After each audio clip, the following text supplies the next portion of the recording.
José Vigalo, tenho 48 anos, moro em Campo Grande e sempre que eu posso pego livros aqui na biblioteca.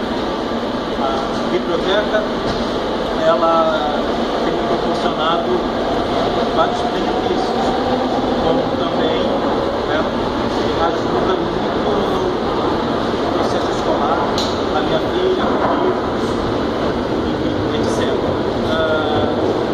Há também vários eventos aqui cujo apelo público é grande, né?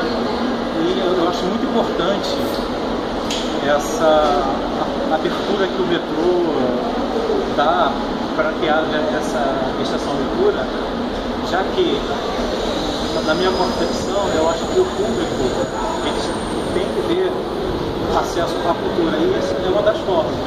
Daí que acho que também deveriam existir mais políticas públicas de apoio à cultura, tanto da parte estadual como a municipal, aqui pela estação leitura, que é um apoio da prefeitura, né, como federal, já que a leitura é muito importante.